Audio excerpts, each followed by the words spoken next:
रायगढ़ जिला गुणुपुर पूर्त विभाग डाक बंगला ठारे मीडिया क्लब गुणुपुर एक बंधु मिलन कार्यक्रम अनुष्ठित हो जाइछि। उक्त कार्यक्रमटी संघर आवाहक श्री जितेन्द्र कुमार शतपथी आह्वान क्रमे संघर सभापति श्री अनिल कुमार साहुकार सभापतित्व होइथिला। एही अवसर में गुणुपुर विधायक श्री रघुनाथ गमांग, गुणुपुर म्युनिसिपालिटी अध्यक्षा श्रीमती ममता गौड़, उपाध्यक्ष शिवप्रसाद गौड़, समाजसेवी संजय साहू, गुणुपुर उपखंड आरक्षी अधीक्षक श्री बाबुला नायक, गुणुपुर आदर्श थाना अधिकारी उत्तम कुमार साहू, एसआई अशोक पाढ़ी, वरिष्ठ आईनजीवी श्री रमेश लीमा प्रमुख जोग देइथिले। मीडिया क्लब गुणुपुर सभ्य श्री दिलीप राजगुरु महापात्र स्वागत भाषण सह अतिथि परिचय प्रदान करथिबा बेले आवाहक जितेन्द्र कुमार शतपथी कार्यक्रमर आभिमुख्य जणाइथिले।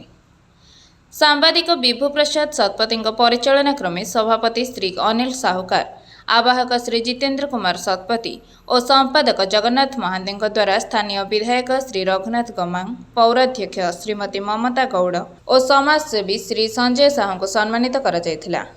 उक्त बंधुमिलन कार्यक्रम में मीडिया क्लब गुणुपुर समस्त सदस्य, प्रेस क्लब गुणुपुर सदस्य तथा गुणुपुर कार्यरत बहु वरिष्ठ सांबादिक माने जोग देइथिले। कार्यक्रम में उपस्थित अतिथि माने मीडिया क्लब गुणुपुर निमंते एक ऑफिस पई निश्चिंत रूपे सहयोग करिवे बोली प्रतिश्रुति मध्ये देथिले। शेष में सांबादिक जगन्नाथ महांती धन्यवाद अर्पण करथिले।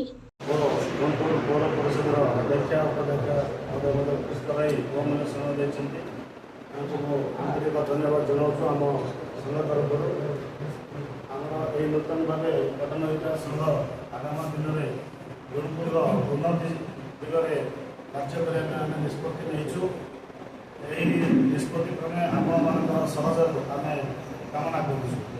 गुणुपुर समस्या लोक असुविधार समस्या सहित जड़ित रहा आम आभिमुख्य रही।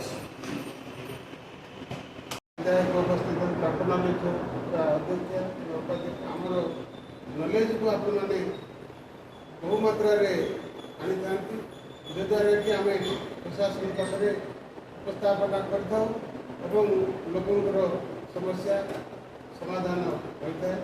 यही जो कार्यक्रम आपण मान द्वारा जेहेतु ये सब लोकंर उपकृत है से सांबादिक मान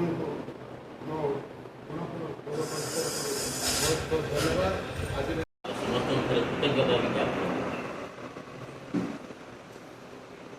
सांबादिकता आमर एटा चतुर्थ स्तंभ बोली कहुए